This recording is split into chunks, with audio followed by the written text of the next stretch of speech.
তাহলে এই কোরআনুল কারীম এসেছেন পূর্ণাঙ্গ জীবন ব্যবস্থার জন্য। এর মধ্যে কোনো ভুল ত্রুটি বিন্দু মাত্র আজ পর্যন্ত যত তাগুত শক্তি এসেছেন, যত পরাশক্তি এসেছেন, আজ পর্যন্ত একটা বিন্দু, একটা জবর, একটা জেল পেশ আজ পর্যন্ত কোনো ভুল ধরতে পারে না। কিন্তু পারছে, কারা পারছে? ওয়ালান তারদা আনকাল ইয়াহুদ ওয়ালান নাসারা হাত্তা তাত্তাবিআ মিল্লাতাহুম। ওই কাফেরের দল রয়েছে, মুশরিকের দল রয়েছে। হিন্দু দেখতে চাইলে ভারতবর্ষে চলে যান, হিন্দুস্থানে। আপনি যদি বৌদ্ধ দেখতে চান, আপনি চলে যান। রোহিঙ্গা দেখতে চান, চলে যান আপনি কোথায়? আর কানে চলে যান। আপনি চলে যান বৌদ্ধ দেখার জন্য চীন। এই চীনে আপনি যদি যান, সেখানে বৌদ্ধর কোনো ভাব নাই, সেখানে বৌদ্ধ আর বৌদ্ধ। আপনি হিন্দুস্থানে চলে যাবেন, ভারতবর্ষে, ভারতে, সেখানে হিন্দুর কোনো ভাব নাই, মুশরিকের কোনো ভাব নাই। খ্রিস্টান দেখার জন্য চলে যাবেন আপনি আমেরিকা, ইহুদি দেখার জন্য চলে যাবেন আপনি জার্মান। এরকম অগণিত রাষ্ট্রের মধ্যে রয়েছে বহু জাতি, বহু রূপে রূপান্বিত বহু ধর্মাবলম্বী আছে। সব মানুষকেই আপনি চিনতে পারবেন। অতীব পরিতাপের বিষয়, বাংলাদেশ ছোট্ট একটা মানচিত্র। আজ থেকে 25-30 বছর আগে বাংলাদেশের ভিতর থেকে কোন বাড়িতে কোন নাস্তিক পাওয়া যায় নাই, কোন সমাজে নাস্তিক পাওয়া যায় নাই, কোন ইউনিয়নে পাওয়া যায় নাই, কোন থানায় পাওয়া যায় নাই, কোন জেলায় পাওয়া যায় নাই, কোন রাষ্ট্রের মধ্যে একজন পাওয়া যায় নাই।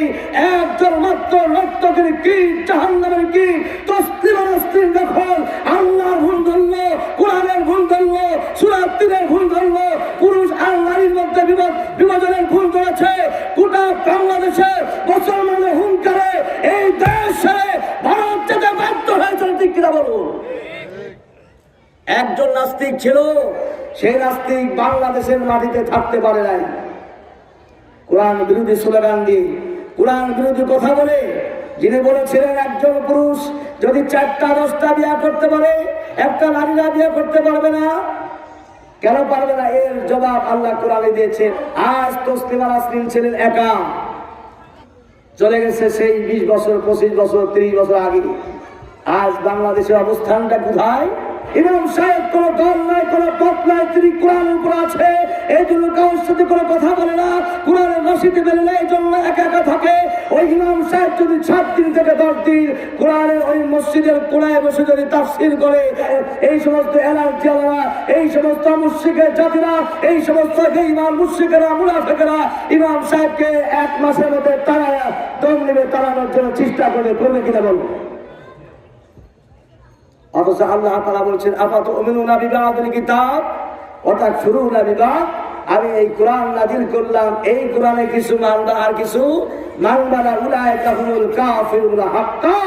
সমাজের সলিম সচ্চল কাফেরের ভূমিকায় তুমি পালন করছো। তুমি একজন মুশরিক হিন্দু না, তুমি একজন ইহুদি না, তুমি একজন নাসারা নয়, তুমি একজন বৌদ্ধ নয়, তুমি হলো এই মুসলমানদের ঘরে ভালো মন্দ থেকে সব কাজে তাদের নিজেকে মিশিয়ে আজ তুমি একটা ফেরকাবাজ দলভুক্ত হয়েছো।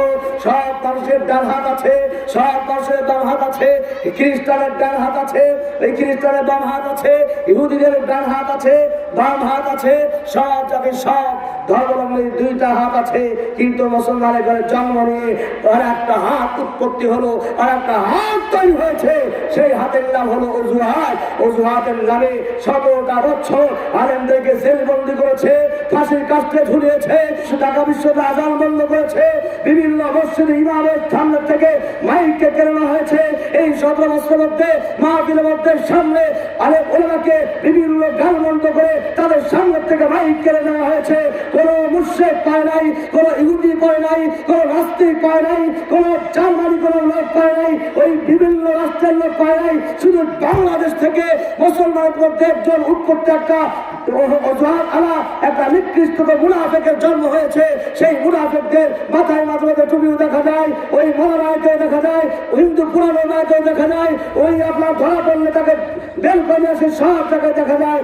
সেই নেতারা আজ ইসলামকে সহ্য করতে না পেরে বাংলাদেশের সতেরোটা বছর আলেমদের পর লবণ লিখে নিষ্পিষিত করেছে, আলেমদেরকে নির্যাতন করেছে। আর সেই সমস্ত মুনাফিক এখনো কিন্তু নিঃশেষ হয়। কথা বলা হয়েছে নাকি? সেই মুনাফিক কিন্তু এখনো আছে।